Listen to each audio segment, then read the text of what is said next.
کہ آپ خود دیکھ کر حیران رہ جائیں گے، آپ کو کبھی کسی چیز کی کمی نہیں رہے گی انشاءاللہ العزیز اس کے حکم سے۔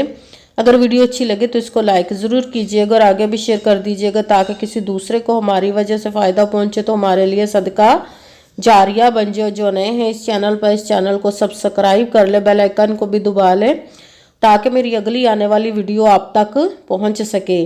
اگر کوئی مجھ سے کسی مسئلے کے بارے میں استخارہ کروانا چاہتے ہو، کسی کام کا حساب لگوانا چاہتے ہو، کسی کام کے لیے وظیفے کا پوچھنا چاہتے ہو، یا قرآن پاک آن لائن پڑھنا چاہتے ہو، محفل میلاد النبی کے لیے بلوانا چاہتے ہو، تو واٹس ایپ کا نمبر ویڈیو پر چل رہا ہے، آپ لوگ مجھ سے رابطہ کر سکتے ہیں۔ اگر میرے بھائی یا بزرگ مجھ سے رابطہ کرنا چاہتے ہوں تو واٹس ایپ پر وائس میسج کر کے اپنا مسئلہ بتا سکتے ہیں۔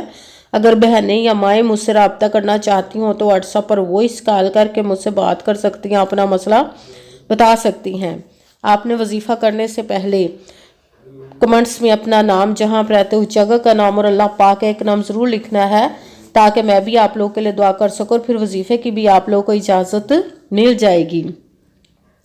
آپ نے وظیفہ کرنے سے پہلے پوری ویڈیو کو دھیان کے ساتھ سن کے سمجھ کے پھر وظیفے کو کرنا، ایسا نہ ہو کہ ویڈیو کو سکپ کر کے چھوڑ کے سنیں اور پھر کوئی بات رہ جائے اور آپ وظیفہ کریں ٹھیک نہ ہو۔ آپ نے نہ تو کسی عمل میں کم کر کے پڑھنا، نہ زیادہ بڑھا کر پڑھنا ہے۔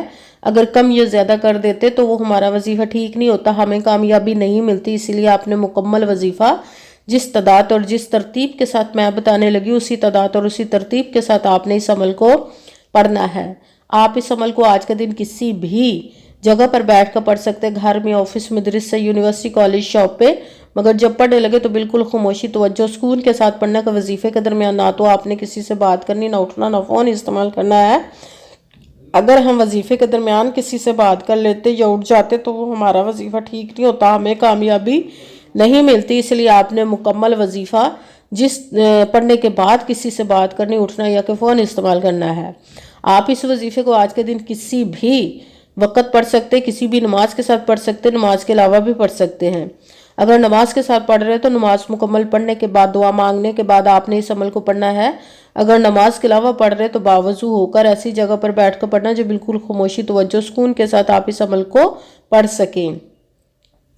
جب عمل کرنے کے لیے بیٹھ گئے تو سب سے پہلے آپ نے ایک مرتبہ درود پاک پڑھنا، کوئی سا بھی درود پاک پڑھ سکتے ہیں، مگر درود ابراہیمی جو نماز میں پڑھا جاتا ہے وہ والا درود پاک پڑھ لے تو زیادہ بہتر، ورنہ کوئی سا بھی درود پاک آپ پڑھ سکتے ہیں۔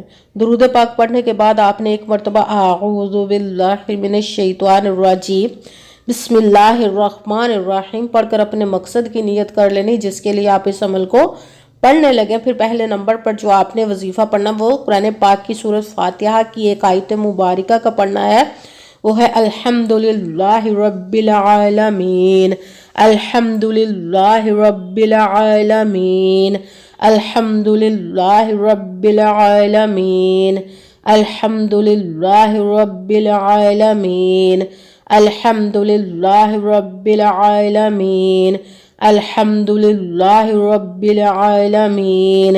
اس کو آپ نے 11 مرتبہ 11 ٹائم پڑھنا۔ پھر دوسرے نمبر پر جو وظیفہ پڑھنا وہ ہے اللہ اکبر، اللہ اکبر، اللہ اکبر، اللہ اکبر، اللہ اکبر، اللہ اکبر، اللہ اکبر۔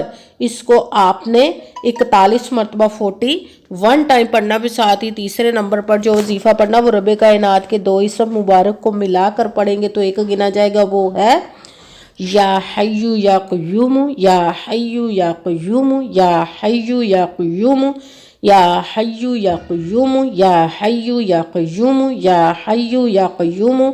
اس کو آپ نے 11 مرتبہ 11 ٹائم پڑھنا ہے۔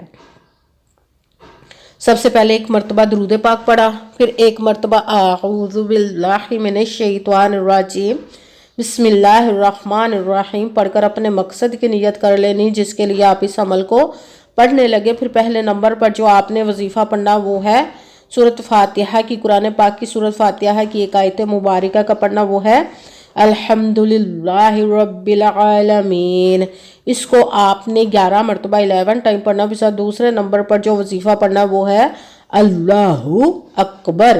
اس کو آپ نے 41 مرتبہ 41 ٹائم پڑھنا۔ پھر ساتھ تیسرے نمبر پر جو وظیفہ پڑھنا ہے اور رب کائنات کے 2 اسم مبارک کو ملا کر پڑھیں گے تو ایک گنا جائے گا، وہ ہے یا حیو یا قیوم۔